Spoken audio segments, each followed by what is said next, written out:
Great businesses start with an idea. The process of taking an idea and building it into a successful venture is unknown to many. Procurement Project Manager Tyler Okerlund is here to talk about how to make an entrepreneur's vision come to life. Well, thank you for being on the show today, Tyler. Thank you for having me. Explain to me, what is your role? My role is Procurement Manager. What we do with the Small Business Development Center is we help businesses around the state and around the region get acquainted with federal procurement, and procurement being defined as a service or product that any business or startup business would like to give to the federal government, state government, or local government. So we help them out with anything that they need to move forward. Could you tell me what actually the purpose of the North Dakota Small Business Development Center? What does it do? What we do is we help them, any startup business or anybody that has an idea of doing a startup business or an existing business, we help them set their goals, help them with business plans, marketing plans, anything that they need to get ahead with their business, or help out with any loan opportunities so that they can move forward with their business expansion. Could you tell me more about the program's goals and objectives? Certainly. One of our goals is to make sure that we, within the SBDC, actually help all the businesses within North Dakota keep the business within North Dakota. And that's a strong thing that we emphasize, is all the government money that we're spending within the state is trying to give businesses around the state that opportunity rather than outside of the state. So we want to make sure everything that's North Dakota born is kept in North Dakota, and make sure all of our businesses here succeed first. Could you give me more information on what the base realignment and closure commission is? The BRAC, as it was defined by you right there, is something that comes up every once in a while when a base is on the verge of almost being closed. It's something that, in this case, the Air Force Base was looking at doing when, back in 2005, they initiated the first BRAC. And they look at certain things that disqualify the base from being open.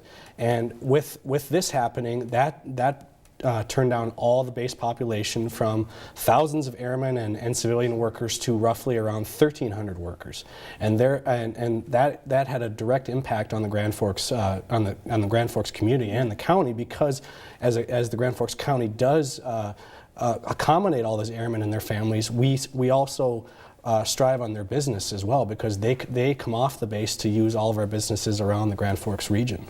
So why specifically are you deciding to work with the base? Because we have a program specifically called the Defense Economic Transition Assistance Program.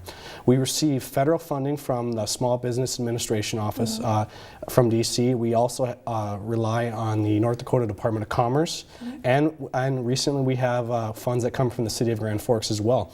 And with the City of Grand Forks giving some funds to the program, which is why we started the DETA program, to help businesses around that were affected by the BRAC in '05. For businesses around the Grand Forks region, we want to make sure that they have first dibs on a lot of things that we can help them out with. But we also are helping out businesses around the state. So I actually was just traveling around the state on the west side in Dickinson and Minot, Bismarck, and there's more opportunities out there for everybody that wants to start doing federal contracting too. So. Well, you worked with the Air Force Base first before you had the employment you have now. Could you give me a little bit more knowledge inside those workings and inside those transactions for business? What I did at the Air Force Base currently was I worked with civil engineering. I worked in civil engineering out there, and I also worked part-time in a contracting office out there. So what we did out there was making sure businesses coming from the outside I'm looking at all the contracts and submittals that they would give for a bid, and then with the job that I'm working now, that I have that inside expertise, I can look at all the things that the businesses will put together, so I can help them get onto the base or any other federal entity on how they look at the contracts themselves. So quite frankly, it's a terrific opportunity for me to give back to the community and for the area businesses around the base, to give them inside info on how I can help them succeed. Well, I'm sure one of the joys of your job for you is that you get to work one-on-one on creating a business that could be successful.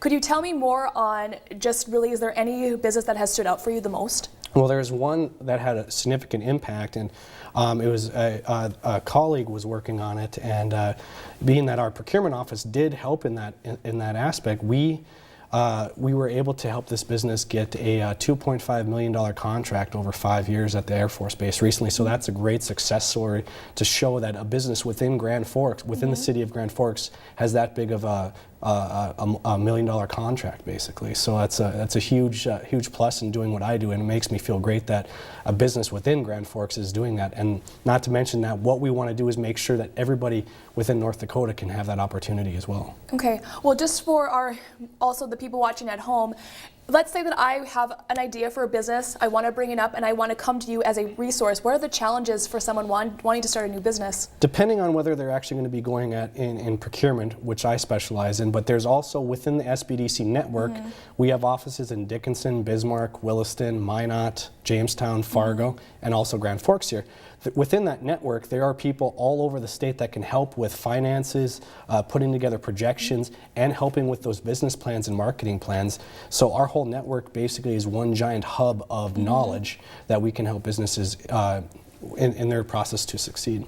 Well, just going back with your history as a past vet, was it like to you to know that you can help start up the careers for servicely disabled veterans? Giving back to actually veterans is a great thing. Like you mentioned, I am a prior vet myself. So working with other veterans and helping them succeed with their businesses or startups is a great feeling, because not only is there veteran programs out there and great loan opportunities for veterans when they do these when we do post-deployment programs, there's opportunities for veterans to utilize the GI Bills that can help further their knowledge for what they want to do, and then also these loan opportunities that can help expand their business. All right, well, I wish you all the luck as you go on and help people start a new business. Thank you for being on the show today, Tyler. Thank you, Ann.